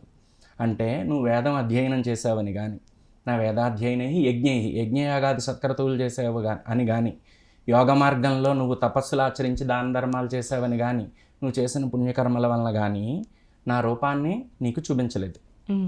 కేవలం మత్కృపాం వినా, నాకు నీ యందు కృప కలిగింది కాబట్టి నా రూపాన్ని నీకు దర్శింపజేశాను. కృష్ణ పరమాత్మ కూడా భగవద్గీతలో ఇదే మాట చెప్తారు. ఇప్పుడు రెండు ఒకటే కదా, ఒప్పుకుంటారా? అవునండి. కాబట్టి అమ్మవారు, పరమేశ్వరుడు, విష్ణుమూర్తి మీకు కన్ఫ్యూజన్ లేదు కదా. అస్సలు ఒకటే స్వరూపం అనేక రూపాల్లో వ్యక్తమైంది. ఇప్పుడు నేనేం చెప్తాను అంటే, నేను ఆవిడని పొందలేను. ఆవిడని పొందాలి అంటే ఇవే మార్గాలు: వేదాధ్యయనం, యజ్ఞములు, తపస్సులు, దానములు, ధర్మ మార్గంలో ఉండడం, ఇవే మార్గములు. కానీ వీటిలో ఉన్న కారణంగా నేను ఆవిడ అనుగ్రహాన్ని పొందానంటే భ్రమే. ఆవిడ మనల్ని ఎంచుకోవాలి, ఆవిడ మనల్ని అనుగ్రహించాలి. మీరు ఇందాక అన్నారు కదా, లలితా శాస్త్రం చదివితే లేదా శరీరంలో పాజిటివ్ వైబ్రేషన్స్ వస్తాయి, లేదా ప్రశాంతంగా ఉంటాయి. ఏం కాదు, అవన్నీ అబద్ధాలు. ఎప్పుడు కూడా సనాతన ధర్మాన్ని సైన్స్తో పోల్చి చెప్పకూడదు. అంటే ఇప్పుడున్న కాలంలో జనాలకు అర్థం అవ్వాలని చాలామంది అలా చెప్పి ప్రయత్నం చేస్తున్నారు. కానీ సైన్స్ మదర్కి హస్బెండ్ ఇది సనాతన ధర్మం. అంటే దీనిలో చెప్పింది అసలు చాలా విశేషమైన అంశములు. అవి మానవుల ఊహకి మానవుల బుద్ధికి అందనటువంటివి. వాటిని మనం సైన్స్ బుద్ధితో ఎప్పుడు చూడకూడదు. సరే, ఇప్పుడు నేనేం చెప్తున్నాను, నేను ఆవిడని ఎలాగూ పొందలేను, ఆవిడే నన్ను పొందాలి కదా. కాబట్టి కాల ప్రవాహంలో మనం ఆవిడ వైపు వెళ్ళడం జరిగింది తప్ప, ఆవిడ అనుగ్రహం మనం పొందాను తప్ప నేను ప్రత్యేకంగా ఇందులో చేసింది ఏమీ లేదు. ప్రత్యేకంగా తపస్సులు ఏం చేయలేదు. చాలా గ్రేట్ స్వామి. ఎందుకంటే ఎంతో మందితో ఇంటరాక్ట్ అవ్వడం జరిగింది. ఎంతో మంది అంటే 100 మంది అని కాదు, అసలు సోఫార్ నేను మాట్లాడిన అందరిలోకి మీలో ఒక చాము, మీరు వచ్చి కూర్చుంటే ప్రశాంతత లేదు నిజంగానే అస్సలు ప్రశాంతత. నేను కూర్చున్నాను అంతే, ఇలా కూర్చోగలిగాను. ఆ ఆరా అంటారే, మరి ఏమంటారు నాకు కూడా తెలియదు, ఓరా అని అనాలి, మరి తప్పదు. ఓరా ఇందాక ఇంతకీ మధ్యలో చెప్పడం మర్చిపోయా, పాజిటివ్ వైబ్రేషన్స్ వస్తాయి, శరీరం ప్రశాంతంగా ఉంటుంది అన్నాం. అది అలా కాదు, భగవంతుడు అనుగ్రహం కలుగుతుంది అని చెప్పాలి. వైబ్రేషన్స్ ఈ బోర్డు మాటలన్నీ మాట్లాడకూడదు, సైన్స్ మాటలు మాట్లాడకూడదు అస్సలు కాదు. భగవంతుడు అనుగ్రహం కలుగుతుంది. భగవంతుడు అనుగ్రహం కలిగితే ఏం పొందుతావు? సమస్తం నీ చేతిలో ఉంటుంది. సమస్తం సృష్టికి అవతల ఉన్నది కూడా. మీకు మోక పంచశతి తెలుసు కదా? విన్నాను స్వామి కదా. అంతే. మోగ ఆయనకి అమ్మవారి అనుగ్రహం చేత 500 శ్లోకాలు అమ్మవారిని కీర్తించాడు. ఎలా? అమ్మవారు ఆయన్ని అనుగ్రహించి ఆవిడ నోట్లో తింటూ ఉన్న తాంబూల కబలము అంటారు. అంటే ఓ ముక్క తీసి తాంబూలం నవిలేసిన పిప్పి కొద్దిగా ఈ మోక కవికి అనుగ్రహించింది అమ్మవారు. అది నోట్లో వేసుకోగానే ఆయనకు అనంతమైన జ్ఞానం కలిగింది. అనంతమైన జ్ఞానం అంటే ఏంటి? అమ్మవారి జ్ఞానం కదా. అంతే కదా. అందాక అనంతంతో పోల్చుకున్నాం కదా మనం అమ్మవారిని. ఆ జ్ఞానం కలగగానే ఆయన చెప్పిన మొట్టమొదటి శ్లోకం ఏంటంటే, కారణ పరచిద్రూప కాంచీపుర సీమ్ని కామపీఠగత కాచన విహరతి కరుణ కాశ్మీర స్తబక కోమలాంగలత అని అన్నాడు. కాశ్మీర స్తబక కోమలాంగలత. కాంచీపురంలో అమ్మవారిని దర్శించి జ్ఞానం పొందిన ఈ మోగవాడు కాశ్మీర్ ఎప్పుడు వెళ్ళాడు? ఆ కుంకుమ పువ్వుల గుత్తులను ఎప్పుడు చూశాడు? అమ్మవారు నా కుంకుమ పువ్వుల గుత్తులతో ఎలా పోల్చగలిగాడు? ఇప్పుడు ఫ్లైట్ వేసుకుని వెళ్ళడం అంత తేలిక కాదు. అప్పుడు ఆ కాలంలో కాశ్మీర్ వెళ్ళడం అంటే. అయినా మీరు చెప్పిన ఇది చూస్తే కూడా వెంటనే ఆ తాంబూలం స్వీకరించగానే చెప్పిన మొదటి పద్యం కదా. కాశ్మీర్లో ఉన్న కుంకుమ పువ్వుల గుత్తల తీగల వలె అమ్మవారి శరీరం ఉంది అని వర్ణించాడంటే ఈయన వెళ్ళి చూశాడా? ఇక్కడ కూర్చున్నగానే ఆయనకి అంత జ్ఞానం కలిగిపోయింది. అంటే సృష్టిలో ఏముంది, సృష్టికి అవతల ఏముంది, ప్రతి ఆ బ్రహ్మాది పిపీలగాది పర్యంతం కనబడిపోయింది. ఎవరికి? అమ్మవారి తాంబూల కబళం తిన్న ప్రసాదం తిన్న మోక కవికి. మరి అమ్మవారికి కలగదా? అమ్మవారి సృష్టి అంతా చక్కగా నడపదా కదా. ఇప్పుడు అడగండి. ఏం అడుగుతాను స్వామి? మళ్ళీ క్వశ్చన్స్ ఇలా జత చేర్చుకు రావాలి. మళ్ళీ ఇప్పుడు జరుగుతున్న మంచి కానీ చెడు కానీ అన్నిటికీ సంబంధించి సాధారణంగా ఏం చేయాలంటే, చెడు వైపు ఎక్కువ చూడకుండా, అంటే పట్టించుకోకుండా తల తిప్పేసుకుని వెళ్ళిపోమని కాదు, స్పందించాలి. ఖచ్చితంగా స్పందించాలి, అడగాలి, ఖండించాలి. దానికి తగ్గ ప్రయత్నం మానవులుగా మనం చేసి తీరాలి. అది మానవుడి సహజ ధర్మం, దాన్ని ఎవరు కాదనకూడదు, అది నిజమే. కానీ మనల్ని మనం ఉద్ధరించుకోవడానికి ఎక్కువ ప్రయత్నం చేసినట్లయితే, ప్రతి వాళ్ళు ఇలాగే చేస్తే సమాజంలోనే కదా అన్నాం అందరం. అవునండి. అప్పుడు సమాజం సహజంగా ఉద్ధరింపబడుతుంది. ఇది వేరే విషయం. సరే, మనల్ని మనం ఉద్ధరించుకోవాలి. సహజంగా డార్క్ సైడ్ మాత్రమే కాకుండా పాజిటివ్ సైడ్ కూడా చూడాలి. లేకపోతే పిల్లల్ని కాలేజీకి పంపలేము, భయం కదా. ఎన్ని సంఘటనలు చోట్ల ఉన్నాయి చెప్పాను కదా. కాళ్ళ మధ్యలో కళ్ళు పెట్టుకుని తిరిగే వెధవలు ఉండనే ఉంటారు ఎప్పుడు. మన జాగ్రత్తలు. అయినా ఇప్పుడు అమ్మాయి బాగా చదువుతుంటే ఏమంటాం? చదువులు తల్లి సరస్వతి అంటాం. బాగా సంగీతం వాయించేస్తుంది అనుకోండి, వీణ ఏమంటాం? సంగీత సరస్వతమ్మ అంటాం. ఇలా అన్నీ అమ్మవారితో పోల్చారు కదా శక్తి. అసలైన ఆడవాళ్ళు కళ్ళతో చెప్పేయచ్చు మొత్తం. కళ్ళు ఎర్ర చేసి కొద్దిగా చూస్తే ఎవరన్నా కాస్త దగ్గరికన్నా రాగలరా చెప్పండి? కళ్ళు ఎర్ర చేసి చూడండి, ఎవరినన్నా రాగలరా? వస్తారా? సాహసం చేయగలరా? చేయలేరు. కూరుకుపోయిన భయం కొంత, అధైర్యం ఎంతో మాలో మాకు భయం కొంత అలా అనుకుంటారు. అంతేగాని న్యాయంగా మీరు కళ్ళతో శాసించేయచ్చు ప్రపంచాన్ని. ఇందాక చెప్పిన వాళ్ళందరూ ఉదాహరణ. నేను కిరణ్ బేడి గారి దగ్గర నుంచి. పోనీ మమ్మల్ని అలా ఎడ్యుకేట్ చేయండి స్వామి, అలా తప్పేం లేదుగా, అది వేడుకుంటున్నాం. అదే బయటికి పంపించడానికి కూడా భయపడుతూ ఉంటాం కదా. అలా భయపడాల్సిన అవసరం ఏం లేదు, పంపించవచ్చు, ఇబ్బంది ఏం లేదు. వాళ్ళు కళ్ళతో అన్ని. అలాగే ఆడవాళ్ళని అబల అంటారు కదా. అవును. అబల అంటే బలం లేనిదని కాదు, బలంతో పనే లేనిదని. బలంతో సాధించక్కర్లా. ఓహో, అబల అంటే బలం లేనిది కాదా? బలం లేనిదే అని కాదు, సరిపోయింది. బలంతో పనే లేదు అసలు ఆడవాళ్ళకి. బలంతో పనే లేదు. కంటి చూపుతో, మేధాశక్తితో చేయగలరు. చేసిన వాళ్ళు ఉన్నారు, చేస్తూ ఉన్న వాళ్ళు కూడా ఉన్నారు. కాకపోతే ఇవన్నీ భర్తను బాధించడానికో లేకపోతే కోడలను బాధించడానికో దానికో వినియోగిస్తామంటే ఎవడేం చేయలేడు, అది వేరే విషయం. ఉన్నతమైన లక్ష్యాలు సాధించాలనుకున్నప్పుడు అలా కూడా చేయొచ్చు. చూద్దాం, మాలో ఉన్న అజ్ఞానాన్ని బెల్లబెల్లగా తొలగించే ప్రయత్నం చేయండి. ఇక్కడ ఎవ్వరు అజ్ఞానులు కాదు, పూర్తి చెప్పాను కదా, జంతువులతో సహా అందరం జ్ఞానంతోనే వచ్చాం. సంపూర్ణమైన జ్ఞానం ఉంది. ఏమవుద్దులే, ఏం ఏంట్లే, లేదా నాకు ఇది. ఇంకోటి కామక్రోధాదుల వల్ల వచ్చేవన్నమాట ఇవన్నీ. ఇదే కావాలి, ఇదే చెయ్యాలి, నేను ఇలాగే ఉండాలి, ఇలాగే వాళ్ళేమనుకున్నారు, వీళ్ళేమనుకున్నారు, ఇవన్నీ దాంట్లోంచి వస్తాయి. అవేం పట్టించుకోకుండా ఉండడం కోసమే మనం రోజు కాస్త భగవంతుడి దగ్గర కూర్చుని పూజ, పునస్కారం, తపస్సు, మానసిక ప్రశాంతత ఇవన్నీ పొందుతాం. కారు వేసుకుని బయటకు రాగానే ఎవడు అడ్డంగా రాగానే కోపం వచ్చేస్తుంది, సహజ లక్షణం, చేయలేము. కాబట్టి దీన్ని ఏమనాలి, సాధన. ప్రతిరోజు సాధన చేయాలి. ప్రశాంతంగా హాయిగా ఉండడం కోసం, నవ్వుతూ, మానవుడు సహజమైన స్థితి ఆనందంగా ఉండడం కదా, అలా ఆనందంగా ఉండడం కోసం రోజు సాధన చేయాలి. మనలోనే ఉంది, మనలోంచే వస్తుంది. ఇప్పుడు మీరు ఒక 10 సంవత్సరాల పాటు బాగా కష్టపడి సంగీతం నేర్చుకున్నారు కదా, ఇప్పుడు మీరు సంగీత విద్వాంసురాలు అయ్యారు. సంగీతం మీలోంచి వచ్చిందా, బయట నుంచి వచ్చిందా? పెద్ద ప్రశ్నే. నేర్చుకోవడం వల్ల నాలో నుంచి వచ్చిందని చెప్పలేం. ఇప్పుడు మీరు 10 సంవత్సరాలు సాధన చేశారు. అవును, మీలోంచి సంగీతం వస్తుంది, మీలోంచే వస్తుంది, బయట నుంచి ఏం రావట్లా. బయట నుంచి రాలే, జ్ఞానం బయట నుంచి వచ్చింది, నాలోనే ఉంది. జ్ఞానం ఏం బయట నుంచి రాలే, మీలోనే ఉంది. సంగీతం కూడా చైతన్యం చేసాము. సంగీతాన్ని మీరు సాధన మార్గం ద్వారా 10 సంవత్సరాలు తపస్సు చేసి సాధిస్తే అది బయటపడింది. ఇప్పుడు మీలో ఉన్న భగవంతుడు బయటపడాలన్నా అంతే, మీలో ఉన్న ప్రశాంతత బయటపడాలన్నా అంతే. సాధన అన్నిటికీ సాధనే మార్గం. సరే, ఆ సాధన చేస్తూ కూర్చుంటా అంటే మళ్ళీ నేను ఎవరి పనులు వాళ్ళు చేసుకోవాలి. ఇందాక చెప్పాను కదా, శతాంశేనాపి, 100వ వంతు ప్రయత్నిస్తే మెల్లమెల్లగా ఆనందాన్ని పొందుతాడు మానవుడు, శాశ్వతమైన ఆనందాన్ని పొందుతాడు. కాబట్టి లోకంలో అనుభవించేవన్నీ సుఖాలు, శాశ్వతమైన దాన్ని ఆనందము అంటారు. దాన్ని సచ్చిదానంద పరబ్రహ్మము అంటారు. మళ్ళీ అది విష్ణువా, శివుడా, విష్ణుమూర్తి అని అడగండి, అందరూ ఒకటే. ఏ స్వరూపాన్ని మీరు ఉపాసిస్తే అదే. ఇక్కడ అనుభవించేవన్నీ సుఖాలు, ఇవన్నీ భ్రాంతి శరీరం, భ్రాంతులే ఇవన్నీ. కానీ శాశ్వతమైనది ఆనందం. అలా అని ఇవేమీ చేయకుండా ఉండండి అని మాత్రం ఎప్పుడు చెప్పం.